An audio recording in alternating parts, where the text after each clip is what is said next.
Well, you can join in all the debates, morning's debates, logging on to bbc.co.uk/thebigquestions. Follow the link to the online discussion. Tweet using the hashtag BBCTBQ. And tell us what you think about our last big question. Does social media reveal men's hatred for women? Now, if you'd like to be in the audience at a future show, email audience@tbq@menton.tv. We are going to be in Edinburgh next week, Bradford on January the 31st, Southampton the week after that. Well, 45 years ago in that feminist primer, still worth reading, the female eunuch, Germaine Greer, argued that women did not realise how much men hate them. They know now.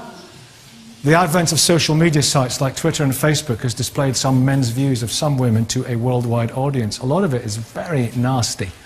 Rape threats, death threats made even against recently a woman whose only crime was to support an X Factor contestant. Does social media reveal men's hatred for women?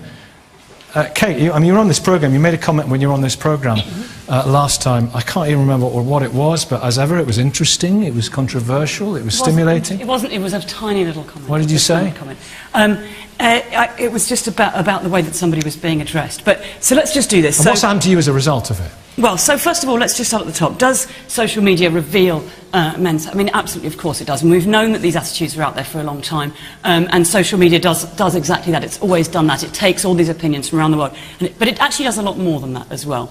The other thing that it does is it allows people to access you when you should be safe in your home. You know, suddenly, once upon a time, if there were 100 people gathered outside your house shouting something at you, you would have called the police and it would have been dealt with. But these days, because of social media, people from all over the world, people you would otherwise probably not go anywhere near, are able to get to you, as it were. So what was it like for you when you so after what you made that happened for comment? me was that I was on this show about a year ago, and we were in a debate about gender equality with Milo, and what happened was that afterwards I received, in 48 hours, I received 165 pages of Twitter abuse, including about 20 rape and death threats, including unpleasant comments about my appearance, lots and lots of those. Because of what you said to Milo over here? Well, not because, I mean, many of them were from Milo, and many of them were egged on by him, many of them were encouraged by him, many people were retweeting him, you know, my head photoshopped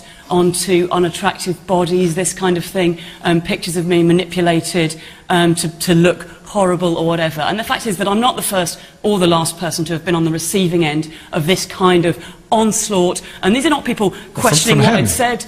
From Milo and from a group of people that he supports and encourages. And, you know, if I was in that situation and supporters of mine were to do this kind of thing, I would, of course, turn around and say, hey, this is not cool, this is not okay. But instead of which, you know, egged on by a community of deep-rooted misogynists, this is the world that we now live in. And it's not just me, lots and lots of women have been affected by this, including teenagers, including women from all around the world. Okay, Milo. It's about time we addressed it. What have you turned into? What have you turned into? I used to be such a nice young man. Well, you did. You're a kind of Führer of the furious now. How can you You're a major general of misogyny. It's hard to believe, isn't it, that this... well, why have your army reacted like that? You can't support those comments. No, of course not. But here's the thing. I understand why Kate doesn't understand how fame works, but I do.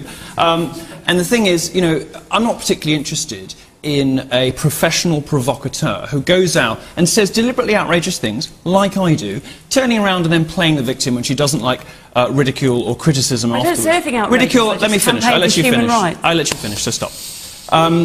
You know, no.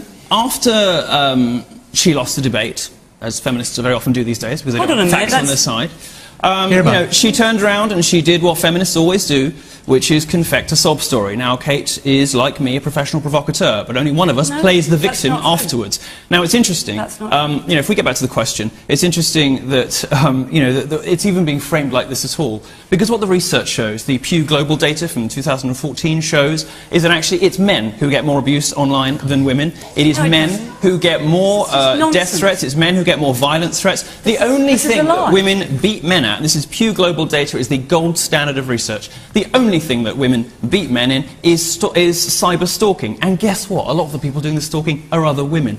What social media shows isn't that men hate women. It's that women hate everyone. Okay. And that women are the wait. Let me just finish this. Let me finish this point. I promise That's I'll be quick. an outrageous thing to say. I'm going to qualify. I'm going to explain what I mean by that, right? It's amazing Not how only much are airtime you're men, getting not when you're saying all only. these I'm going to get to you, Connie. Okay, explain that to my 4 daughters, what you just said. Not only. Take the camera off it. Not It's only. outrageous. This is, I mean, Not only. Free speech. Not only. Speech doesn't mean it's not outrageous. Well, we'll talk about your free speech about Tim Hunt in a minute. Not only are men the primary victims. This is the man who Not said, only are men the primary victims. This is the man but who women said are the he primary wanted somebody- perpetrators. Wait, let him finish. Now, it's interesting, isn't Why should it? we let How him much finish? time?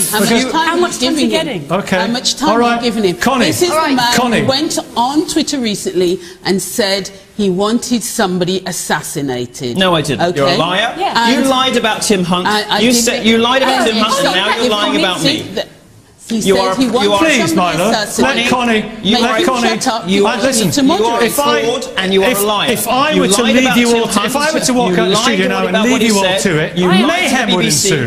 Nicky, if you were to walk out of the studio, I would come with you, because I don't believe you Connie, should I'll be giving come to you, airtime if you to don't someone mind. who's a serial Okay. Connie, you are Wait a professor of minute, wait a minute, I want science silence. I want silence. He's I want a us bully. all to enjoy just a little 10-second window of silence, and then we can all calm down. No talking for 10 seconds.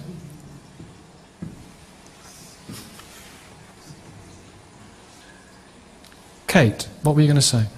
What I was going to say is that, I don't want this to be a debate about one individual. I think it's a shame that people give airtime to somebody, whose views and whose completely horrific statements have been so widely seen, and we should It's do no good to better. challenge them, isn't it? The point is that there is a huge, huge weight of, and young women especially who go out and speak up online are facing a huge backlash, and I think it's very frightening. I'm often asked to do things like go into schools, and teachers always want me to go in and encourage young women to speak up and express themselves, and I'm forced to say I don't actually think that young women are stupid. I don't think that when they don't express themselves it's because they're all bashful and nervous and they don't know what to say. I think that they know what social media is really like. I think the facts are pretty plain to see. View of women. And I think that that if we want young people to speak out and to feel comfortable expressing themselves, then what we need to do is make the internet a place where they can do so. That means bringing in sensible laws and training the police to deal with these kind of things. And there's a sort of echo in the background. I'm going to come to you in a minute, and Connie, I'm going to come to you for a nice little bit in a minute. We need the Very police to quickly. be trained how to deal with this. We need straightforward training on when to act and when not to act, to make sure that the worst things, the rape and the death threats, the horrific harassment and abuse is dealt with. And I think that when we see a few high-profile individuals, perhaps including some in this studio, locked up, it'll be time for other people to back off. Okay, and I wait a very, minute. very much look forward to that day. All right, Milo, I'll come to you. Connie, I'm going to come to you in just a second, okay? That's all right, and we'll have a... Yeah, you can. You were going to come back in. Yeah, let me... No, over here. Someone has to reveal how very similar these two arguments are, because what actually both Milo and Kate are saying is that people can be made to feel victimised and very nervous and scared of the internet, whether that be men or women. But actually, I want to pull, and it's both kind of very pathetic view of how people deal with insults and words, because really most people, especially on Twitter, I'm talking about when they receive this kind of crap, rape and death. Rape and death threats are bad, but when they receive this kind of rubbish on Twitter, they block or they ignore. And I really want to pick up on this idea that women, Please, Kate, let us... It's very telling. That's kind of, this is what happens. Middle-class women decide that they want to take on the plight of women, and that women are victimised. Women can't handle the internet. It's absolutely ridiculous and disgusting and sexist and patronising to say that women can't handle the internet. The internet should never be a safe space. The internet women should be able to experience everything about public life. We fought for that throughout history, and here's somebody who wants to shut us away from it. Okay, well listen, here's the plan. I'm going to go from Connie to Connie. We're going to hear Connie's story, and I'm going to get Milo to respond, and then Kate, we'll get another... Please know more about these egomaniacs. No more about egomaniacs as well. And any in the audience who want to say something? Okay, that's ideally how it's going to be structured. All right. Connie, we heard reference to him and the whole situation, the saga there from Milo Yiannopoulos. Professor Tim Hunt, he made a really not very funny off-taste joke, and he did it in a was it a lecture hall? It was a room full of in South Korea. some would say it wasn't hugely offensive, got worldwide attention, ultimately nothing to do with you, but he lost his job, but you had drawn people's attention to it. But then the reaction to your reaction was just extraordinary. What have you gone through? So this has been really dreadful, and it's kind of exhibited here by the way Milo felt he could just shout abuse across the studio at me. And I think what's really interesting about this is that it's not about how people use the Twitter. It's about people trying to maintain a political status quo. So a lot of what goes on, there are people in America like Rush Limbaugh who have a very right-wing ideology, and that means they don't want to hear from women, they don't want to hear from people of other colours, they don't want to hear any other contrasting conservative view. And these people are very loud, and these people are very determined to shut a lot of people up. So I report something, I'm a journalist, I can report things, and in the end, in order to protect some stupid comment, then I have to be discredited. I don't have to be discredited, I did nothing wrong, I'm not a liar, I don't have to even defend myself. As a journalist, I can put a story out there. What happened to you? What kind of abuse did you have online? So through emails I didn't just have abuse online, I had lots of letters sent to my office that were very racist. People would phone me up and scream really racist things. They would send me pictures of monkeys hanging in trees with saying, go back to your hut, go back to your jungle, you're not welcome here. It's like we are back 50 years in the racial economy of this country. People are really crude, and it's very sad for people like me who've been here and you're trying to make things different for the next generation, and there's no change. This country is just as racist, just as white male privileged as it has always been. Some people. These are some people. These are people who would never say it to your face. They're keyboard warriors, aren't they? They never say it to your face, and they always say all these abusive things. They won't stand up and own their statements. It's a minority of men. And it's not about hatred. It's a minority of men. This is victimizes the currency. Hang on. No, it's hundreds and thousands of men if you're trying to... but there are millions of men, right? So Milo, I said we'd come to Milo. I mean, I know you want to respond to that, but you did this poll online. Yes, I did. What would you rather your child had, feminism or cancer? Yep. And 22,000 people voted, and people voted in favour of cancer. That's a good scientific thing. What the statistics show us is that in just 2 years, the number of women who identify as a feminist in the US has gone from 28 to 18%. The number of British women who identify as feminist has slumped to an all-time low of 7%. Why? Because these are the kinds of representatives of feminism.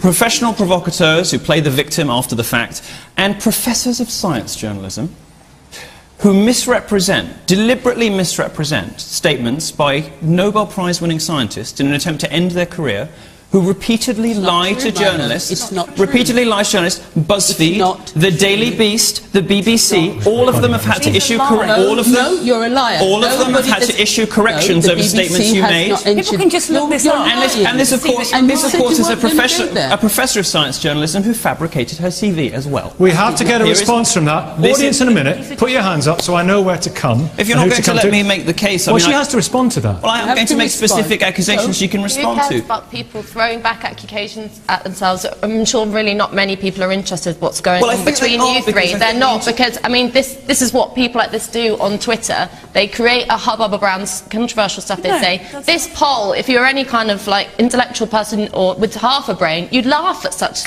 rubbish. I don't, but I also don't want to... this is the whole thing about Twitter and the internet. If you're going to be a political person, and journalists are political people, you put out opinion there. And I often put out opinions that people find absolutely abhorrent and disgusting because they don't agree with me. And the emotional overreaction to that comes in the form of, you're fat, you're this, all horrible stuff. Yes, and it's unpleasant, but the whole point is, as you're taking that risk a to monkey step out hanging into from a tree. Ella, yeah, I mean, I'm not condoning this. No, I'm not condoning this. But what do we ask? Please, what do we ask? Okay, Milo, wait, Connie, in a second. Do we bring in more laws and regulations? Milo, a monkey hanging from a tree. I'm being completely mischaracterised because I'm people? very much on your camp on free speech thing. It is disgusting Milo, and deplorable. You are a liar. It's disgusting and deplorable why anybody would want to send anybody that kind of racist abuse. It's awful. I would never want to be in the same room as somebody like that. However, and yet they're your followers, your fans. You've just been thrown off. You don't even have let's the hear the It's not about you. However, I am not responsible for what other people put on Twitter. 150,000 people follow me on Twitter, 50,000 on YouTube, 75,000 on Facebook. I am not responsible as a public figure for what a tiny minority of idiots say to people that I disagree with. Yet I'm held accountable for it in a studio, and I was accused of calling for someone's assassination. These are outright, incredible, galling lies from people who have a history of dishonesty. Okay, Connie. We've seen the tweet. Hands up. Connie, it's all over the web. Yes, your fabricated TV is all over the web as well. And because you lied about your bylines, you lied about your qualifications, and you lied about Tim Hunt. Milo, Professor of Science Journalism, you should be ashamed of yourself. Should we let Connie respond to that? Easy, Milo. It's pathetic. See? I've got 150,000 followers in the audience. Yeah, but your account's verified, Nikki. Connie. So, Milo just called for somebody to be assassinated. Twitter essentially struck him off. He's saying he didn't. Yeah. No, I didn't. What was the tweet? Of course, he's lying. What was the tweet? What was the wording of the tweet? What did it say? So, actually, we don't need to believe everything he's saying. What did it say? There's a particular... What did the tweet say? Milo, let's hear Connie. There's a particular kind... You accuse her of crime. She's justifying herself. Okay, Connie. He's a particular kind of person that makes his money and his fortune on Twitter, and he wants to develop his public persona on Twitter. There's lots of people like him around. How did he call for someone's assassination? He called for it on a tweet because somebody challenged him. Whose assassination? And what was the wording? As a result, Twitter have unverified or de-verified him. Not true. Total lie. And they are now... You wrote about it yourself, Milo. It's nonsense. Absolute nonsense. It's just not true. And this is... You need to address the allegations. This is the kind of person that has tried to make a fortune and their fame on Twitter because they're desperate. What? So why do we care about what? So my colleague in America, one of my colleagues, Charles Blow, is a very, very fine commentator and he writes for the New York Times, and he wrote recently something, and as a result he also got a death threat, and he said to Twitter, isn't it time you take some of these people off Twitter? And Twitter said, just contact the police if somebody shoots you. This person threatened to shoot him on Twitter. And people like Milo are those kind of people, and they need to be taken off. Absolutely. And they need to be taken off by Twitter. Quick audience. So, gentlemen, please make it quick comments. We're coming to the end. Quick comments. Yeah, I think ladies over here who suffered this abuse and all other women and men, and just for people to say things like, oh, just block them, just delete them, just ignore it. It's terrible. Like, they've been abused. They need to be held accountable for that. They're just words. They're just words. Go on. Yeah, just going to say, I mean, social media it really is just a petri dish of the entirety of society, really. But I have to say that a vacuous person like this is not representative of men on social media.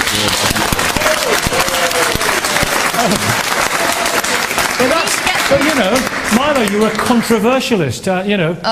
Controversialist or egomaniac. I mean, the point is... But you defend his right to be a controversialist. I defend anybody's right to say anything, and that's the important distinction between what I'm saying, what everybody else is saying, is that I think you should be able to say the most abhorrent, the most awful things, because words are words, and especially on Twitter. The only time I would ever be afraid of a man, or a man would ever intimidate me, is if he was threatening my life. Physically. That can't happen on Twitter because it's just words. The amount of stuff that you get, death threats, evil stuff, block them. Be an adult. Are you a girl or are you a woman? Be an adult, please.